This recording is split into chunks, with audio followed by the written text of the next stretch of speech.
இது எங்க வீடு, இது நான் பிறந்த வீடு, நான் வருவேன் போவேன், அது என் இஷ்டம். என்ன செய்யலாம்? இப்போ நம்ம என்ன செய்யலாம்? தண்ணி ஊத்துமா? இது அத்தைக்கிட்ட போய் டேஸ்ட் எப்படி இருக்கு அப்படி இருக்குன்னு சொல்லவே முடியாது. அப்படி நல்லா இருக்கு, ரொம்ப பிடிச்சிருக்கு.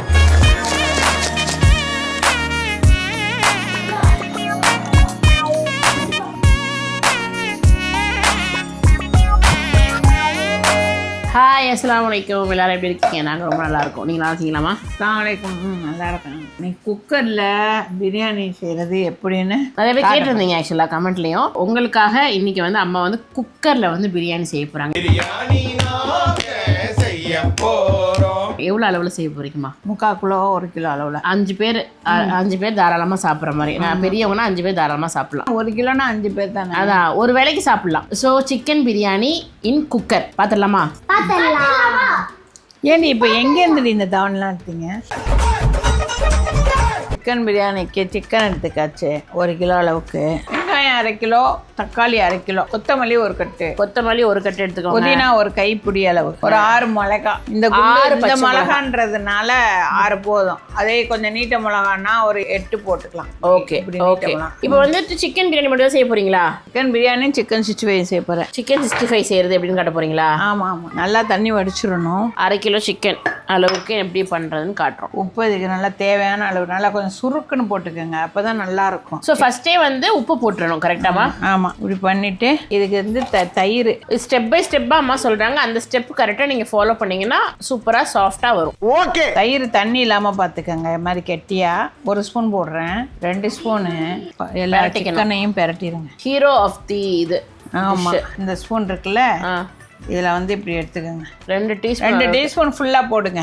ஓகே, கரெக்டாக இருக்கும். இப்படியே பிரட்டிக்கோங்க நல்லா. வெறும் மிளகாத்தூள் 2 டேபிள் ஸ்பூன் அளவுக்கு. இதில் ஒரு 2 ஸ்பூனு கரம் மசாலா மட்டும். இதோட கொஞ்சம் ஜீரகத்தூள் சேர்க்கலாம். சேர்க்கணும்னா சேர்த்துக்கலாம். தான் சில நேரம் சேர்த்தும் செய்வாங்க, சில நேரத்தில் சேர்க்காமலும் செய்வேன். இந்த மாதிரி பாருங்கள், தண்ணியே விடக்கூடாது. இப்படி ட்ரையாக தான் இருக்கணும். தண்ணி விட்டோன்னா அது மசாலா அதோட ஒட்டாது. இப்படி ட்ரையாக தான் இருக்கணும். இப்போ உங்களுக்கு உப்பு கரெக்டாக இருக்கான்னு பார்த்துக்கோங்க. நல்லா சுருக்குன்னு தான் இருக்கணும். ஆனால் அப்போ தான் நல்லாயிருக்கும். நல்ல ஃப்ளேவர் வேணும்னா 2 ஸ்பூன் அளவுக்கு இஞ்சி பூண்டு தாராளமாகவே சேர்த்துக்கோங்க. அம்மா வந்து கடைசியில் ஒரு 1/2 ஸ்பூன் சேர்த்துக்கிட்டாங்க. அவங்களுக்கு லைட்டாக ஏதோ ஒரு இது இருக்குல்ல, அது மெஷர்மெண்ட் எப்போவுமே அம்மாவுக்கு வந்து கொஞ்சம் கஷ்டமாக தான் இருக்கும். அதனால உங்களுக்கு கலர்ஃபுல்லாக வேணுன்னா கொஞ்சம் கலர் போட்டுக்கலாம். இப்போ ஒரு 1/2 லெமன் இதில் புழிஞ்சு விட்டுறேன். நல்லாயிருக்கும். சும்மா ஒரு ஸ்பூன் அளவுக்கு எண்ணெய் சேர்த்துக்குங்க. அப்படியே அது வந்து அந்த லெமன் வந்து அந்த கலரை இது பண்ணக்கூடாது. ஒரு 1/2 hour 1 hour ஒன்றா கூட சூப்பராக இருக்கும். இதுதான் சிக்கன் 65 மசாலா. ஸோ இதுதான் வந்துட்டு அம்மா செய்கிற சிக்கன் 65யோட இது. நீங்களுமே வீட்டில் ட்ரை பண்ணி பாருங்கள். இப்போ வந்து பிரியாணி செய்ய ஸ்டார்ட் பண்ணிடலாம். ஊற்றி பார்க்குறேன். 100 ml எனக்கு கரெக்டாக இருந்தால் பார்க்குறேன், இல்லைன்னா உங்களுக்கு அளவு சொல்லிடுறேன். 100 ml இது. இதில் ஒரு 150 ஊற்றுறேன். கீ 2 ஸ்பூன் அளவுக்கு கீ. லாஸ்ட்டில் போடுவேன் மூடையில். சூடாகும்போது அந்த பட்டை ஒரு 10-12 ஏலக்காய், 10-12 லவங்கம். நமக்கே தெரியும்ல இந்த அளவுக்கு போட்டால் இப்படி. ஆமாம் ஆமாம். அந்த மாதிரி வாசத்துக்கு ஒரு 1 கிலோ சிக்கன், 1 கிலோ அரிசி. ஓகே, போடுங்க. வெடிக்குதா? என்னமா சொல்கிறீங்க? குண்டு வெடிக்கிற மாதிரி சொல்கிறீங்க. வெடிக்கும். அது வெடிக்கும். வெங்காயம் போட்டாச்சு. வெங்காயம் 1/2 கிலோ அதிகமாக தான் தெரியும். நீங்கள் தான் எடுத்து கொடுத்தீங்க எனக்கு. நறுக்கின பிறகு இப்போ வந்துமா 1 கிலோ அரிசி அளவுக்கு போடுறீங்கல்ல, 1 கிலோ அரிசி 1 கிலோ சிக்கன் போடுறீங்கல்ல. ஸோ இதுக்கு வந்துட்டு குக்கரோட சைஸ் வந்து எவ்வளோ இருக்கணும்? எனக்குன்னே வருவீங்களாடா? 5 லிட்டர் குக்கர் இது. 5 லிட்டர் குக்கர்ல செய்யலாம். நீங்கள் ஒரு 3/4 கிலோவா செஞ்சுக்கிட்டீங்கன்னா ரொம்ப நல்லாவே இருக்கும். அந்த மாதிரி குக்கரில் 3/4 கிலோவா? ஆமாம். எல்லாமே 3/4 கிலோ அளவுக்கு போட்டுக்கிட்டிங்கன்னா 1.5 கிலோ இல்லை. ஸோ எதுக்கு வந்து குக்கரில் வந்து நம்ம செய்வோம் பிரியாணி? யூஸ்வலாக எதனால செய்வீங்க குக்கரில்? ஒரு அவசரமாக செய்யணும், பிரியாணியாக சாப்பிட்ணும், கறி ஒரு இப்போ நான் என்ன உங்கள்கிட்ட சொல்கிறது, டக்குன்னு செஞ்சது சாப்பிட்றணும். குழம்பு வச்சுட்டு இது வச்சுட்டு அதுக்கு பொரியல் வச்சுட்டு அதுக்கு இது தொட்டுக்க எதனா கேட்கும். இது ஒரே வேலையாக முடிஞ்சிடும், டக்குன்னு முடிஞ்சிடும். ஆனால் அடுப்பில் வைக்கிறதோட இது வந்து டக்குன்னு முடிஞ்சிடும். ஆமாம். ஸோ அம்மா சொன்ன மாதிரி வந்துட்டு ஆஃபீஸ் போகிறீங்க நீங்கள், இல்லைனா வந்துட்டு பேச்சுலராக இருக்கீங்க, உங்களால் வந்து கரெக்டாக பக்குவமாக வந்து செய்ய முடியாது. அதனால் பிரியாணி சாப்பிட்ணுன்னு தோணுது. வெளியில் போய் சாப்பிட்டா அந்தளவுக்கு இதுவாக இல்லை, நம்மளே சிக்கன் பிரியாணி அந்த மாதிரி செஞ்சு சாப்பிட்லாம். மட்டனுமே நீங்கள் ட்ரை பண்ணலாம் இதில். ஸோ சிக்கன் பிரியாணி வந்து குயிக்காக செஞ்சு சாப்பிட்ணும். ஒரு 1/2 மணி நேரத்தில் இங்கே எல்லாமே ரெடியாக வச்சுருந்தீங்கன்னா 1/2 மணி நேரம் தான். அப்படி கேளு.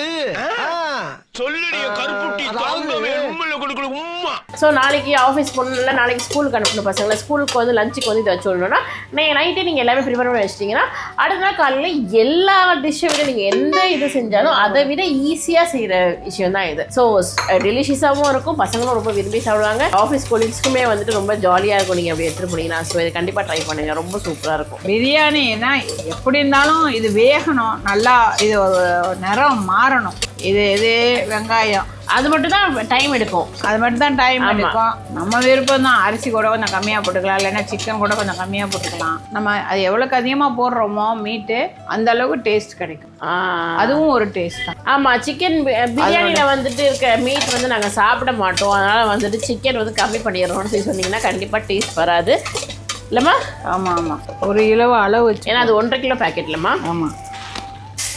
இப்போ காட்டின மசாலா எல்லாமே 1 கிலோ அளவு, 1 கிலோ அளவுக்கு தான். ஆமாம், 3ஆவே போட்டு 3ஆவே போட்டுட்டாங்க அம்மா அந்த கிளாஸில். அதான் 1 கிலோ அளவுக்கு போட்டு. நீ மாற்றி மாற்றி பேசுற, நீ திரும்ப திரும்ப பேசுறன்ற மாதிரி அம்மா வந்துட்டு லைட்டாக வந்துட்டு கன்ஃபியூஷன். ஏன்னா 1 கிலோக்கு இது கம்மியாக இருக்க மெஷர்மெண்ட்டு நீங்கள் ஒழுங்காக சொல்ல மாட்டேங்கிறீங்கம்மா. எல்லாரும் நான் சொல்லிட்டேனே. இது எல்லாமே இந்த மசாலா ஃபுல்லாகவே 1 கிலோவுக்கு தான். அது வந்து எப்படி வருதோ அது எனக்கு தெரியாது. ஆனால் குக்கரில் வந்து 1 கிலோ செஞ்சு காட்டுங்கன்னா நான் என்ன பண்ண முடியும்?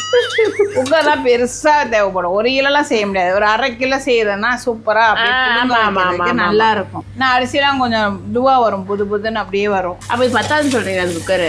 அதெல்லாம் 10 கறி வெந்துருச்சுன்னா 10ங்க. அப்படி இல்லைன்னா ஒன்று செய்யலாம், நம்ம ஐடியாவே பண்ணலாம். பிளான் பி இல்லை பிளான் Z வரைக்கும் இருக்குது நம்மக்கிட்ட. நம்ம கொஞ்சம் மசாலாவை எடுத்து வச்சுட்டு கறியோட எடுத்து வச்சுட்டு அரிசியை போட்டு இது பண்ணிட்டு அது மேலே போட்டு மூடி வச்சுருவோம். அரிசி புளிங்கிரும், அழகாக பிடிக்கிறோம். அம்மா இந்த மாதிரி நிறையா டிப்ஸ்லாம் நம்மளே யோசிச்சு பண்ணுறதானே இதெல்லாம்.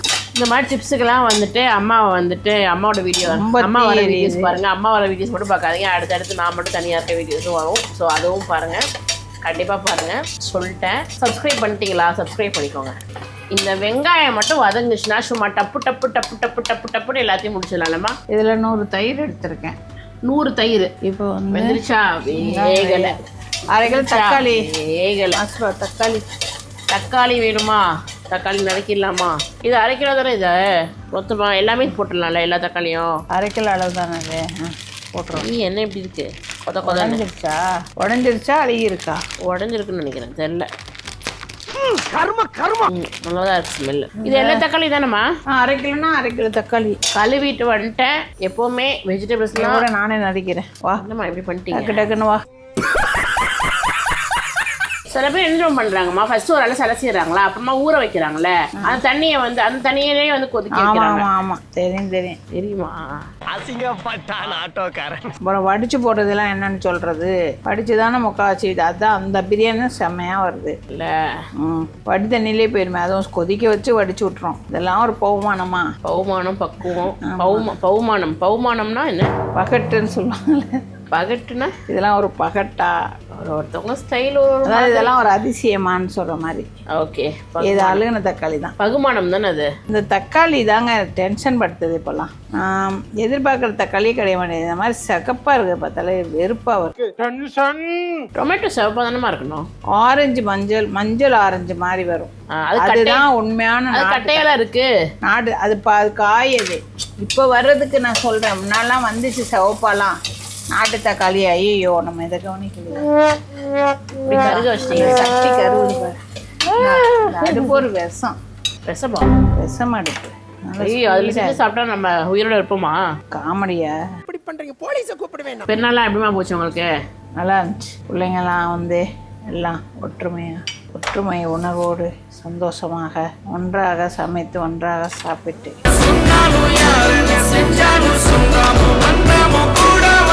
பிள்ளைங்களை எப்படியாவது ஒற்றுமையோடு வளர்க்கணும். அதுதான் ரொம்ப கஷ்டமான விஷயமே. அது ஒரு சேலஞ்சிங்கான ஒரு விஷயம். அதுவும் கல்யாண லைஃப் எல்லாம் வந்துருச்சுன்னா பிள்ளைங்களுக்கு, இவங்களுக்கு வந்த சைடு வந்து ஒரு மாதிரி டைப்பாக இருப்பாங்க. அவங்களுக்கு இப்படி அதெல்லாம் இயற்கை தான். இப்போ நம்மளுடைய குணம் மாதிரியே எல்லாருக்கும் ஒத்து போகாது, அவங்களுக்கு நம்மளோட குணம் ஒத்து போகாது. இப்படியெல்லாம் வந்து மிங்கிள் ஆகும்போது இந்த மாதிரிலாம் நடக்கும். அதுதான் அதுக்கு நம்ம வந்து நிறைய இறைவனிடத்தில் துவா செய்யணும். ஏதோ ஒத்து போய் நல்லபடியாக இருக்கணும், குறை நேரம் பார்க்காம சந்தோஷமாக இருக்கணும், எல்லாருமே ஒற்றுமையாக இருக்கணும். ஆக மொத்தம் மொத்தத்தில் எனக்கு அதுதான் ரொம்ப வந்து இது பண்ணுறது இது ஆசைப்படுறது. ஆனால் வந்து இப்போ வந்து எப்படின்னா ஒரு பொண்ணு நம்ம வீட்டிலேருந்து கல்யாணம் பண்ணி போயிடும். நம்ம வீட்டில் பொம்பளை பிள்ளை இருந்தா, ஆம்பளை பிள்ளை இருந்தால் நம்ம வீட்டுக்கு ஒரு பொண்ணு கல்யாணம் பண்ணி வரும். இப்படி தான் இப்படி போகுதுன்னு வைங்க. அது வந்து அவங்கவுங்களுடைய குடும்ப ஒரு இது. இப்போ வந்து ஒரு பொண்ணு ஒரு அம்மா வீட்டிலேருந்து கல்யாணம் பண்ணி போயிட்டா அந்த பொண்ணை திருப்பி அவங்க அம்மா வீட்டுக்கு வரவே கூடாதான்றது என்னோட கேள்வி. இத்தனை வருஷம் பெற்று வளர்ந்து 20 வருஷம் 22 வருஷம் பெற்று வளர்த்து ஆளாக்கி நம்ம வந்து கூடவே வச்சிருந்த ஒரு பொண்ணு கல்யாணம் பண்ணிட்டா அடுத்து இங்கே வரவே கூடாது. அதாவது கூட பிறந்தவனுக்கு கல்யாணம் ஆகிட்டா வரவே கூடாதுன்னு சில பேர் பேசுறது வந்து அது மனசு ரொம்ப கஷ்டமான ஒரு விஷயமா இருக்குது. ஏன்னா அவங்களுக்கும் வேலை வெட்டிலாம் இருக்கும், இங்கே வந்து இருக்க போகிறது இல்லை. ஒரு சந்தோஷத்துக்காக வருவாங்க போவாங்க கூடுவாங்க. ஏன் இப்படி நம்ம ஒரு குறுக்கி வச்சுக்கிறோன்னு தெரியல இந்த லைஃப்பை. அப்பல இவன் தான் எங்கேயோ செமத்தியா வாங்கியிருக்கான், இங்கே வந்து வேற எவனோ வாங்கின மாதிரி அவுத்துறான் பார்த்தியா. அது ரொம்ப ஒரு ஏன் இந்த மாதிரியான ஒரு மைண்டெல்லாம் ஒர்க் ஆகுது மனசுக்குன்றதே எனக்கு அது வந்து எனக்கு ஏற்றுக்க முடியல. அவங்க மேபி ஒவ்வொருத்தருடைய உள்ளத்துப்படி தான் அவங்க வாழ்க்கைன்றாங்கல்ல. மனம் போல் வாழ்க்கை, எண்ணம் போல் வாழ்க்கை. எண்ணம் போல் வாழ்க்கை, எண்ணம் போல் தான் வாழ்க்கை. அவங்க அந்த மாதிரி நினைக்க கூடாது. நம்ம வந்து நமக்கு அடுத்த இதாக இருக்கிறவங்க, அது நாத்தனாவாக இருந்தாலும் சரி, ஒரு ஃப்ரெண்ட்ஸாக இருந்தாலும் சரி, ஒரு சொந்தக்காரங்களாக இருந்தாலும் யாராக இருந்தாலும் சரி, அவங்கள வந்து அவங்க எவ்வளோ, அதாவது நல்லவங்க கெட்டவங்க இருக்க தான் செய்வோம். அது அவங்ககிட்ட நல்ல கெட்ட குணம் இருக்கும், நம்மகிட்டையும் கெட்ட குணம் இருக்கும். ஆனால் அந்த கெட்ட குணத்தையெல்லாம் நம்ம வந்து ரொம்ப இது வேல்யூ பண்ணிகிட்டே இருந்தோம்னு வைங்களேன், யாருமே நம்ம கூட இருக்க மாட்டாங்க. எல்லாத்தையுமே நிறக்குறை இருக்கும். ஒருத்தருக்கு ஒருத்தர் சகிச்சு எதுக்காக சகிக்கிறோம்னா அப்போ தான் அந்த அன்பு சொல்கிறோம்ல, மனித நேயன்றீங்க என்னென்னமோ சொல்கிறோம்ல. நம்ம உள்ளேயே ஒரு ரிலேட்டிவ்ஸ்லேயே இந்த இது வரலன்னா அப்புறம் என்ன மனித நேயத்தை பற்றி நம்ம என்னத்தை பேச போகிறோம்? எதுக்கு பொண்ணு வரா இந்த மாதிரிலாம் வந்து பேசுகிறது வந்து எப்போ பார்த்தாலும் ஏதோ அவங்க வாழ்க்கையில் வந்து இவங்க குறுக்க, அவங்க வீடு அது எப்படிங்க குறுக்க வந்து இருப்பாங்க. அது அம்மா வீடு, அம்மா வீட்டுக்கு வரா ஜாலியாக பேசுகிறா. இதே மாதிரி அண்ணனும் போவாங்க, அண்ணன் ஒய்ஃப். நம்ம பிள்ளைங்களாக தான் நம்ம பார்த்துக்குறோம். நான் என் மருமகளாக பார்க்க மாட்டேன், மருமையனை மகனாக தான் பார்க்கறது, மருமனாக பார்க்கறது இல்லை. எல்லாம் நம்ம பிள்ளைங்கன்ற மாதிரி ஆயிடுச்சு. அந்த மாதிரி மனப்பக்குவத்தை ஏற்றுக்கிறங்க. மனசு ஒரு குரங்கு தான், அதை வந்து அதெல்லாம் அழிச்சிட்டு நிறக்குறை இருக்க தான் செய்யும். எல்லா மனுஷட்டையுமே இருக்கும். நம்ம நினைக்கிறது ஒன்றா இருக்கும், இது பண்ணுறது ஒன்றா இருக்கும். இதெல்லாம் வந்து பெரிய விஷயமா எடுத்துக்காதீங்க. நம்மக்கிட்டையும் இருக்கும்ல நெகட்டிவான இது இருக்கும்ல, அவங்களும் அதை அட்ஜஸ்ட் பண்ணி தானே இருக்காங்க. நம்ம மட்டும் வேணும் இப்படி கடவுள் என்ன நேரம் நம்மளை அப்படியே இது பண்ணி எல்லாத்தையும் செட் பண்ணி அனுப்பிச்சிட்டாங்களா? இல்லை, நம்மளும் மனுஷங்க தான், சாதாரண மனுஷங்க தான். எல்லார்ட்டையுமே அந்த குணங்கள் இருக்கும். நம்ம எதுக்காக அதை மாற்றிக்கிறோம்?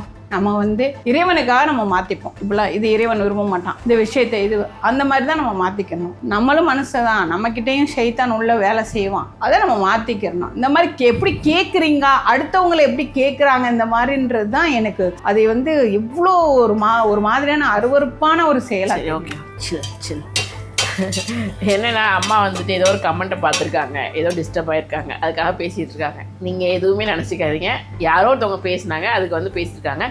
ஏன்னா இது ஃப்ரீக்வெண்ட்டாக இட் இஸ் கீப் ஆன். என்னென்னா எங்களை வந்துட்டு அது ஒரு விஷயம் வந்துட்டு இதுவாகிட்டுருக்கு. இது எங்கள் வீடு, இது நான் பிறந்த வீடு, நான் வருவேன் போவேன், அது என் இஷ்டம். இது வந்துட்டு யாருக்குமே அஃபெக்ட் ஆகாத வரைக்கும் இது வந்துட்டு குட் அண்ட் இதுவாக போயிட்டுருக்கு. ஸோ எங்கள் வீட்டுக்கு வந்த பிள்ளைங்க நல்ல பிள்ளைங்க, மருமகளும் சரி மருமகனும் சரி நல்ல பிள்ளைங்க, எல்லாமே ஸ்மூத்தாக. எங்களுக்குள்ள ஏதோ ஒன்று நாங்களே அண்டர்ஸ்டாண்ட் பண்ணி போதும். எஸ், நாங்கள் அந்த அளவுக்கு எங்களுக்கு இறைவன் வந்து மைண்டை நல்லா கொடுத்துருக்கான், தெளிவாக கொடுத்துருக்கான். 24/7 நான் எங்கள் இதே வீட்டில் இருக்கிறது கிடையாது. எனக்குன்னு ஒரு வீடு இருக்கு, எனக்குன்னு ஒரு ஃபேமிலி இருக்கு. நான் அந்த ஃபேமிலி நானுமே ஹஸ்பண்ட் தான். சரி, இதை கொஞ்சம் காட்டி ரொம்ப இதுவாயிருச்சு பேசிட்டே இருந்ததுல. 3 டேபிள் ஸ்பூன் கிட்ட போட்டுக்கங்க, 1 கிலோ. நல்லா அள்ளி போட்டுக்கோங்க. ஆமாம், ஏன்னா எப்போ இஞ்சி பூண்டு தான் அதுக்கு மெயின் மசாலாவே. ஆமாம், அதே அது படிக்கும்போது ஏதோ சொந்தக்காரவங்க ரொம்ப நெருங்கினவங்க இல்லை. எனக்கு எனக்கு எப்படி தோணும்னா சில நேரத்தில் ரொம்ப நெருங்கினவங்க ரொம்ப தெரிஞ்சவங்க தான் நம்மளை இது பண்ணுறாங்க அப்படின்ற மாதிரி தோணும். பட் ஸ்டில் அது வந்து நம்மளோட ஒரு இன்ட்யூஷன்ற மாதிரி விட்டுருவேன். நான் அது வந்து நம்மளுக்கே அப்படி தோணுதுன்ற மாதிரி விட்டுருவேன். நான் வந்துட்டு அப்படியே இருந்தாலுமே உங்களுக்கு என்னங்க செய்யுது, எங்கள் வீட்டில் நான் இருக்கேன், எங்கள் அம்மா கூப்பிட்றாங்க, நான் வருவேன். எங்கள் அம்மாவுக்கு ஏதாவது உடம்பு சரியில்லைனா நான் வருவேன். எங்கள் அம்மாவுக்கு மென்டல் சப்போர்ட் தேவைப்படுச்சா நான் வருவேன். நான் வராமல் யார் வரப்போகிறா? எங்கள் வீட்டுக்கு நான் வருவேன். அது வந்துட்டு யாருமே சொல்ல முடியாது, நான் எமோஷனலாக நினைக்காதீங்க. பட் ஸ்டில் சம்வேர் என்னோட இதில் வந்துட்டு அது வந்துட்டு இதுவாகிட்டே இருக்குது. அது மாதிரி யாருமே பேசாதீங்க. அன்டில் ஆர் அன்லெஸ் அந்த வீட்டில் இருக்கவங்களுக்கு வந்து அது அஃபெக்ட் ஆகாத வரைக்கும் அது பிரச்சனை கிடையாது.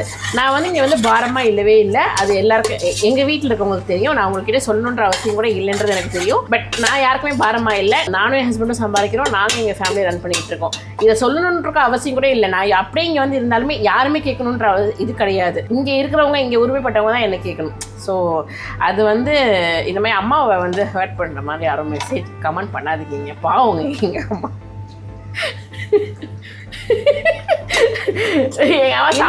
இல்ல நீங்க எனக்கு என்ன தெரியுமா, ஒரே ஒரு விஷயம், எனக்கு வந்து இதை தாங்கிக்கவே முடியல, நான் உங்களை இது பண்ணணும் அப்படின்னு நினைக்கிற விஷயத்த நேரம் சொல்லணும். அந்த மனுஷனை பார்த்து அந்த மனுஷன் பேசணும். என்னால் புரிஞ்சுக்க முடியுதுங்க.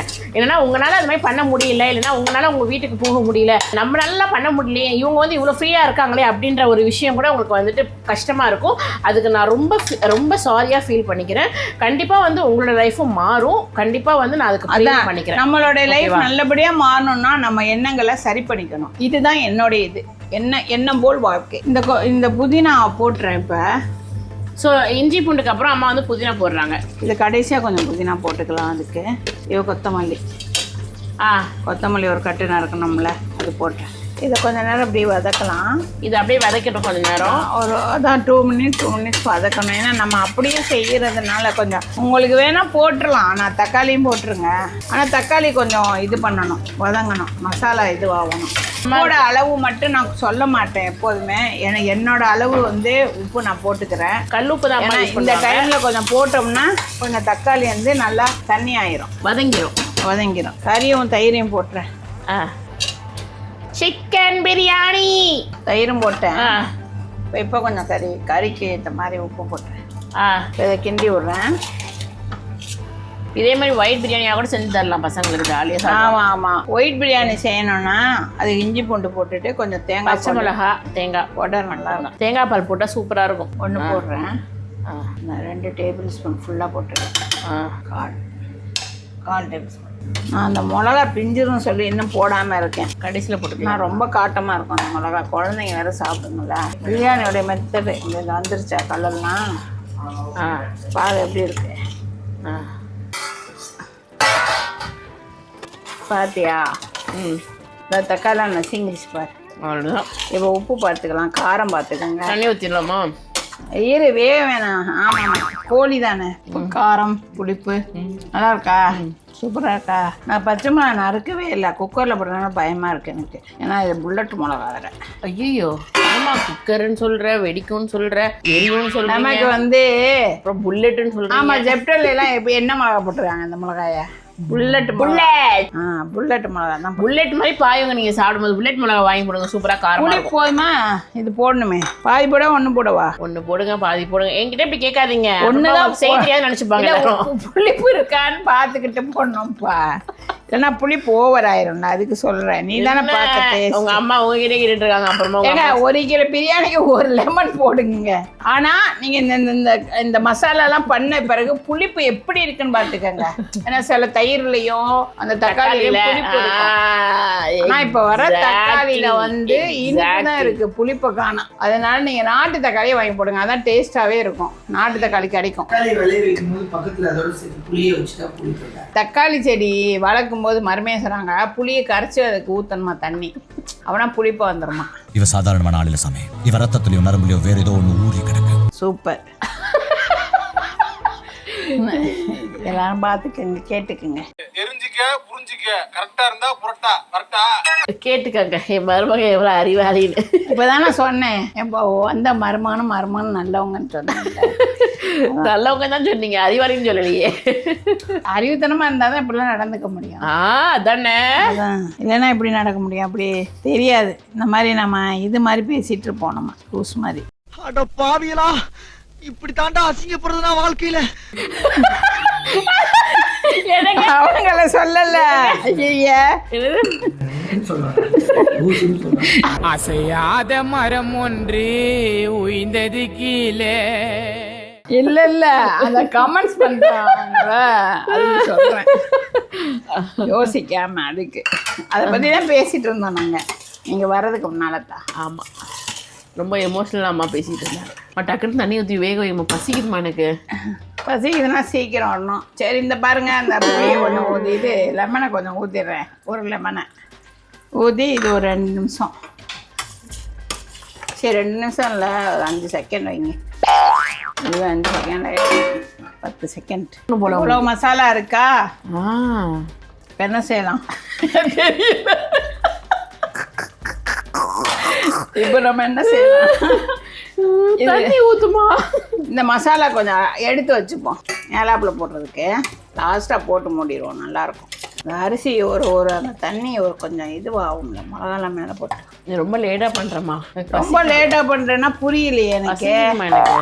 இப்போ இதில் வந்து தண்ணியை ஊற்றிடுறேன். இதை வந்து அளவு எடுத்துக்கிட்டேன். 3 கிளாஸ் அரிசிக்கு 3 கிளாஸ் தண்ணி ஊற்றுறேன். ஏன்னா ஆல்ரெடி தண்ணி கொஞ்சம் இருக்குது, நம்ம பார்த்து ஊற்றிக்கலாம்.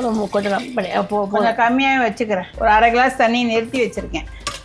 நிறுத்திட்டீங்களா? ஆமாம். இந்த மசாலா பாருங்க எவ்வளோ அழகாக இருக்குங்க. It looks yummy. இந்த அரிசிக்கு தகுந்த உப்பு போட்டுக்கிறேன். கொதிக்குது. இப்போ வந்து அரிசி போட்டுடலாம். நல்லா கொதி வந்ததுக்கப்புறம் தான் போடணும். நல்லா கொதி வரட்டும். கொதி வந்தாலும் போட்டுடலாம். மீட்டு ஒரு விசில் வச்சாலே வெந்துருங்க. அது போடுறேன். பிஸ்மில்லா. இல்லை இந்த மசாலா மாதிரி இன்னும் கொஞ்சம் குறைய வேக வச்சுட்டு கூட நீங்கள் அரிசி தனியாக வடித்து கூட பெரட்டிடலாம். பெரட்டி ஒரு 5 நிமிஷம். நீங்கள் அதுக்கு தகுந்த மாதிரி குக்கர் வாங்கிக்கோங்க. இப்போ 4 பேருக்கு நீங்கள் செய்கிறீங்கன்னா சிம்பிளாக செஞ்சிடலாம். இதில் அதுக்கு தான் இது காட்டுறது குக்கரில். இப்போ வந்து இது வேகுதா? நல்லா ஃபுல் தீயில வச்சு வேகட்டுறது. எங்கள் அடுப்பு கொஞ்சம் பெரிய பர்னர் பார்த்துக்கோங்க. பெரிய பர்னர்னால ஃபுல்லாக வச்சுருக்கேன். இந்த டைமில் உப்பு பார்த்துக்கோங்க. டெஃபினேஷன் ஆஃப் அம்மா. நான் இப்போ விசில் போடணுங்கிறத நான் சொல்லிடுறேன். கரெக்டாக இருக்கா உப்பு? அரிசி வந்து மேலே வந்துருச்சு, சிக்கிருச்சு. தண்ணி இப்போ 2 ஸ்பூன் நெய் போட்டுக்கலாம். ஹாட் போட்டுருங்க. ஒரு ஹாட். இது மேலே கொட்டிடலாம். இந்த கொத்தமல்லியவும் இதையும் போட்டுட்டு ஒரே ஒரு விசில் மட்டும் வைங்க. அது எப்படின்னா கொஞ்சம் தீயில வைங்க. இப்போ நல்லா செக்குனதுக்கு அப்புறமா அந்த இதையும் போட்டுட்டு இப்போ நான் மூடிட்டேன். மூடியாச்சு, நல்லா மூடியாச்சு. இப்போ கொஞ்சம் கூட்டி வைப்போம். இந்த இது மேலே ஆவி வர்றதுக்காக கூட்டி வைக்கிறேன். தண்ணி மேலே வந்துருச்சு. இப்போ போட்டுறேன். இந்த தீயில ஒரு விசில் தான். ஒரு விசில் தான். ஆஃப் பண்ணிட்டு ஒரு 2 நிமிஷம் கேஸ் ஃபுல்லாக இதுவானதுக்கு அப்புறமா அந்த இது ஃபுல்லாக அப்படிலாம் இல்லை. கேஸ் நம்ம தான் இது பண்ணணும், ரிலீஸ் பண்ணணும். அப்படியா? 2 மினிட்ஸ். ஏன்னா குக்கர்ன்றதுனால உள்ள அப்படி கெட்டியாயிடும், ஜாம் ஆயிடும். ஆமா, பொங்கல் மாதிரி ஆயிடும். ஆமா, அதுக்கு சொல்றேன். ஸோ 2 மினிட்ஸ் டக்குன்னு ஓப்பன் பண்ணணும். சரி, இப்போ வந்து விசில் வர வரைக்கும் நம்ம வெயிட் பண்ணுவோம். சங்கீத ஸ்வரங்கள் ஏழே கணக்கா இன்னும் இருக்கா? போட்டுறேன். அம்மா பெரட்டி வச்ச மசாலாவில் வந்து எதுவுமே தண்ணி எதுவுமே இல்லாமல் எப்படி இருக்குது பாருங்க. ஸோ அந்த தண்ணியை வந்து நீங்கள் வந்து நல்லா இருத்தி இது பண்ணதுக்கப்புறமா தான் இதுவாக இருக்கும். ஸோ இந்த மாதிரி இருக்கணும் மசாலா. இந்த மாதிரி நல்லா இருக்கும். ஏன்னா விசில் வரல, என்ன மிஸ்டேக்குன்னு தெரில. குக்கர் ஏதோ மிஸ்டேக்காக இருக்கு. விசில் வரல. ஆமாம், அதான் பயமாக இருக்கு. ஏன் வரல? என்ன பிரச்சனைன்னு தெரில இதுக்கு. ஆனால் ஆவி உள்ள நிற்கிது. இந்த அளவு அந்த ஆவிலே இருக்கட்டும். நான் உங்களுக்கு சொல்கிறது ஒரு விசில் தான். கரெக்டாக உங்கள் குக்கர் இன்னைக்கு என்னவோ சொதப்பிருச்சு. ஒரு விசில் தான். ஒரு விசில் முடித்த உடனே நீங்கள் என்ன பண்ணுங்க, ஆஃப் பண்ணிடுங்க. கேஸ் ரொம்ப உள்ளே இல்லாத மாதிரி பார்த்துக்கோங்க. இந்த அளவு இருந்தால் போதும். இதில் கொஞ்சம் புழுங்கும். 1 நிமிஷம் வைங்க. புரியல. விசில் அடிக்கிறாங்க. சொன்னதெல்லாம் விட்டுருவேன். இப்போ ஒரு பண்ணி அது என்னது? இது நகைச்சுவை, சிறிய நகைச்சுவை பண்ணு. இந்த சிறிய நகைச்சுவைக்கே உன்னை பெருசா பழக்கலாம். வாமா சாப்பிடலாம். இதோ இப்படி பொரிச்சு எடுத்துக்கோங்கப்பா. அவ்வளோதான்ப்பா, நாங்கள் போய் சாப்பிட போகிறோம்ப்பா. பசி கில்லுது வயிற்ற.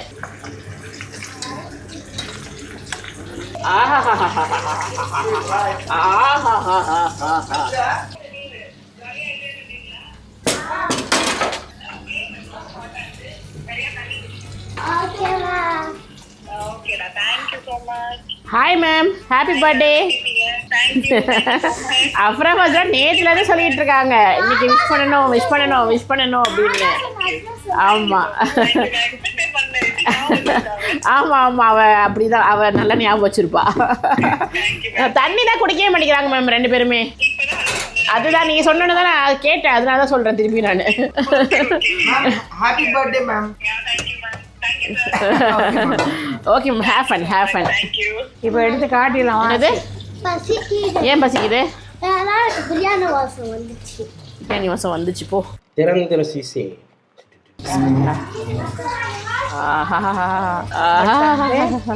ஒரு கிண்டுவோம். எடுத்து விடுங்க. ஏய் செம்மையாக இருக்கு இல்லை? கீழே இதுவாயிருக்கு. இதுவாயிருக்கு. அதான் அந்த குக்கர் ஏதோ சம்திங் இதாயிருச்சு. அம்மா சொல்ற மாதிரி அந்த ஒரு விசிலோட ஆஃப் பண்ணிட்டு ஒரு 1-1.5 நிமிஷத்துல வந்து ஓபன் பண்ணிடுங்க. பயங்கரமா வந்துடும் உங்களுக்கு, புளிங்கிரும். ஸோ இதை அப்படியே கொட்டிடுங்க இதுல.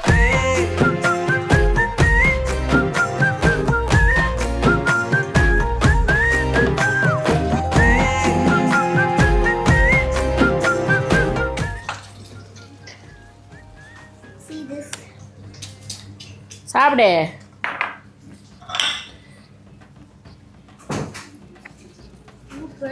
நல்லா இருக்கா? நீ சாப்பிடல? சிக்கன் ஸ்டீவ் சாப்பிட்டு பாரு. சிக்கன் 65 கொஞ்சம் லைட்டாக இதுவாயிருச்சு சிக்கன். எப்படி சொல்லவே முடியாது. யாருக்குமே இது மாதிரி சொல்லவே முடியாது. என்ன சொல்ல முடியாது? இது டேஸ்ட் யாருக்குமே சொல்லக்கூடாது. சொல்லக்கூடாதா? எப்படி செய்யறது சொல்லக்கூடாதா? சொல்லலாம், ஆனா இது அடுத்தவங்கிட்ட போய் இது டேஸ்ட் எப்படி இருக்கு அப்படி இருக்குன்னு சொல்லவே முடியாது.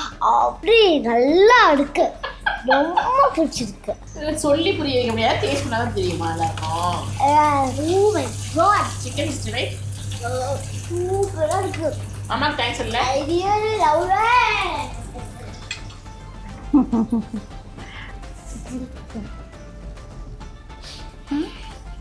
அண்ணி எப்படி போகுது? ரசிச்சு சாப்பிட்றாங்க. I really love it. நீங்கள் இது மாதிரி கற்றுக்குங்க சமையல். ஓகே. ஸோ நான் சாப்பிட போகிறேன். நல்லா செம்மையாக வந்துட்டு இதுவாயிருக்கு அரிசி. எப்போதுமே அதான் உடனே எடுத்துடணும். அதான் நான் கடைசியாக சொல்கிறேன். சீரியஸாக சொல்கிறேன், செம்ம டேஸ்ட்டாக இருக்குது, செம்ம டேஸ்ட்டாக இருக்குது. அந்த பிரியாணி அரிசியோட பதம் வந்து பயங்கரமாக வந்திருக்கு. நிஜமாக சொல்கிறேன், இந்த இந்தியா கேட் சூப்பர், அதை வாங்கி ட்ரை பண்ணுங்கள். இதே மாதிரி அளவு வச்சு அம்மா சொன்ன மாதிரி அளவு வச்சு ட்ரை பண்ணுங்கள். உப்பு மட்டும் கரெக்டாக போட்டுருங்க, ஏன்னா அம்மா கரெக்டாக போட்டுருக்காங்க உப்பு. அல்டிமேட்டாக இருக்குது, செம்மையாக இருக்குது. 5 லிட்டர் இது குக்கர் இருந்துச்சுன்னா இதே ப்ரொபோர்ஷனில் ட்ரை பண்ணிவிட்டு என்கிட்ட கமெண்ட்டில் வந்து சொல்லுங்கள் எப்படி இருந்துச்சுன்னு சொல்லிட்டு. ஸோ நெக்ஸ்ட் வீடியோவில் வந்து நான் என்ன ட்ரை பண்ணணும்னு சொல்லுங்கள். Until then bye bye from me. அப்புறமா அஃப்ரா, அஸ்ரா. இந்த வீடியோ பிடிச்சிருந்தா லைக் பண்ணுங்க, ஷேர் பண்ணுங்க, கமெண்ட் பண்ணுங்க. மறக்காம சப்ஸ்கிரைப் பண்ணுங்க, பெல் ஐகானை கிளிக் பண்ணுங்க. Bye bye. ஏன் சொல்லணுமா? அதான் குக்கரில் செய்யும்போது நம்ம லாஸ்ட்டாக வந்து அந்த டைம் நான் சொன்ன டைமில் கரெக்டாக பண்ணிடுங்க. அடுத்த சட்டி மாற்றிடுங்க. அதிலே வச்சிங்கன்னா அப்படி களியாயிரும் அதனோட ஹீட்னால. அப்படி இது பண்ணிட்டு இது பண்ணுவேன். இருக்குது சொல்கிறேன். சீக்கிரம் பாய் பாய். வாங்க சாப்பிடலாம். பாய் பாய்.